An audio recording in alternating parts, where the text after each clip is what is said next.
लक्ष्मी माँ के गलती पर 3 साल की सजा।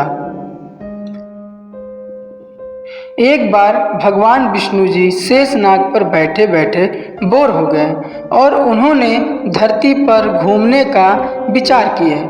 वैसे भी कई साल बीत गए थे। धरती पर आए वह अपनी यात्रा की तैयारी में लग गए।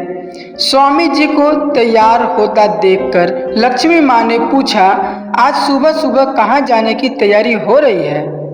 विष्णु जी ने कहा, हे लक्ष्मी माँ, धरती लोक पर घूमने जा रहा हूँ। तो कुछ सोचकर लक्ष्मी माँ ने कहा, हे देव, क्या मैं भी आपके साथ चल सकती हूँ? भगवान विष्णु ने 2 पल सोचा, फिर कहा, एक शर्त पर तुम मेरे साथ चल सकती हो। धरती पर पहुंचकर उत्तर दिशा की ओर बिल्कुल मत देखना।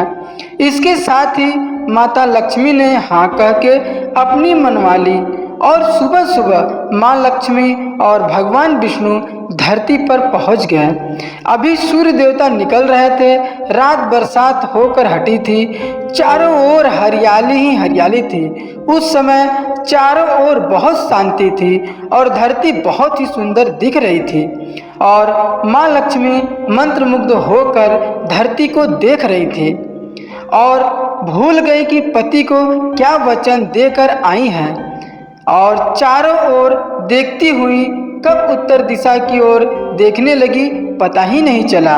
उत्तर दिशा में माँ लक्ष्मी को एक बहुत ही सुंदर बगीचा नजर आया और उस तरफ से भीनी भीनी खुशबू आ रही थी। बहुत ही सुंदर सुंदर फूल खिले थे। यह एक फूलों का खेत था। माँ लक्ष्मी बिना सोचे समझे उस खेत में गई, एक सुंदर सा फूल तोड़ लाई। लेकिन यह क्या, जब माँ लक्ष्मी भगवान विष्णु के पास वापस आई तो भगवान विष्णु की आंखों में आंसू थे। भगवान विष्णु ने माँ लक्ष्मी को कहा कि कभी भी किसी से बिना पूछे उसका कुछ भी नहीं लेना चाहिए। साथ ही अपना वचन भी याद दिलाया। माँ लक्ष्मी को अपनी भूल का पता चला तो उन्होंने भगवान विष्णु से इस भूल की माफ़ी मांगी। तो भगवान विष्णु ने कहा कि जो तुमने भूल की है उसकी सज़ा तो तुम्हें जरूर मिलेगी। जिस माली के खेत से तुमने बिना पूछे फूल तोड़ा है, यह एक प्रकार की चोरी है। इसलिए अब तुम 3 साल तक माली के घर नौकर बनकर रहो। उसके बाद मैं तुम्हें बैकुंठ में वापस बुलाऊंगा। माँ लक्ष्मी ने चुपचाप सर झुकाकर हाँ कर दी। माँ लक्ष्मी एक गरीब औरत का रूप धारण करके उस खेत के मालिक के घर गई। घर क्या, एक झोपड़ी था। मालिक का नाम मुन्ना था। मुन्ना की बीवी 2 बेटे और 3 बेटियां थी। सभी उस छोटे से खेत में काम करके किसी तरह से गुजारा करते थे। माँ लक्ष्मी जब एक साधारण गरीब औरत बनकर जब मुन्ना के झोपड़ी पर गई तो मुन्ना ने पूछा, बहन तुम कौन हो? इस समय तुम्हें क्या चाहिए? तब माँ लक्ष्मी ने कहा, मैं एक गरीब औरत हूँ। मेरी देखभाल करने वाला कोई नहीं।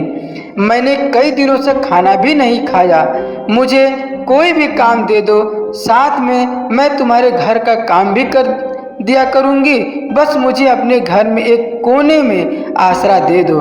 मुन्ना बहुत ही अच्छे दिल का मालिक था। उसे दया आ गई, लेकिन उसने कहा, बहन मैं तो बहुत ही गरीब हूँ। मेरी कमाई से मेरे घर का खर्च मुश्किल से चलता है। लेकिन अगर मेरी 3 की जगह 4 बेटियां होती तो भी मुझे गुजारा करना था। अगर तुम मेरी बेटी बनकर रुक सको और जो रूखा सूखा हम खाते हैं उसमें खुश रह सकती हो तो बेटी अंदर आ जाओ। मुन्ना ने माँ लक्ष्मी को अपने झोपड़े में शरण दे दी। माँ लक्ष्मी 3 साल उस मुन्ना के घर पर नौकरानी बनकर रही। जिस दिन माँ लक्ष्मी मुन्ना के घर आई थी उससे दूसरे दिन ही मुन्ना को इतनी आमदनी हुई फूलों से कि शाम को एक गाय खरीद ली।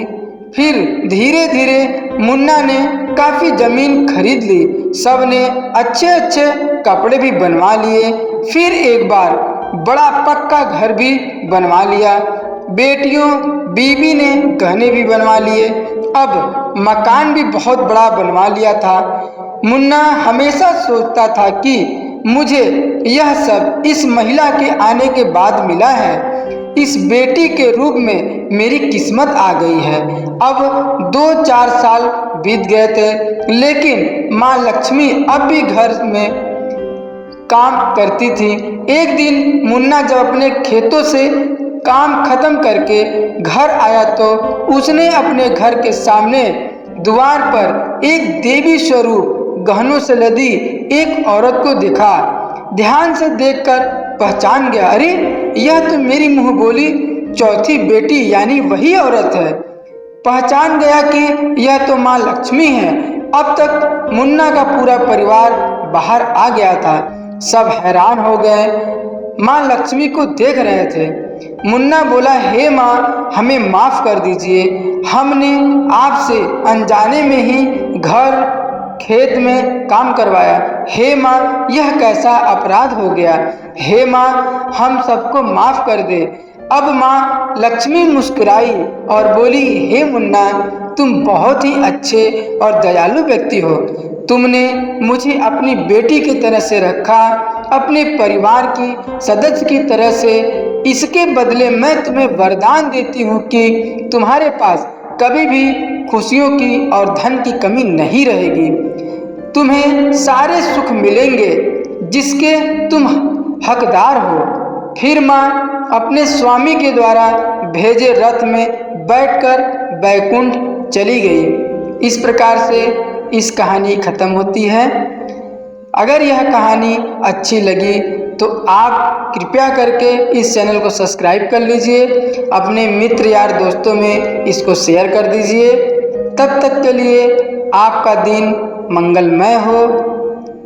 आपको ढेर सारा प्यार और आपका आशीर्वाद ऐसे ही बना रहे। दिल से शुक्रिया पूरा वीडियो देखने के लिए। धन्यवाद।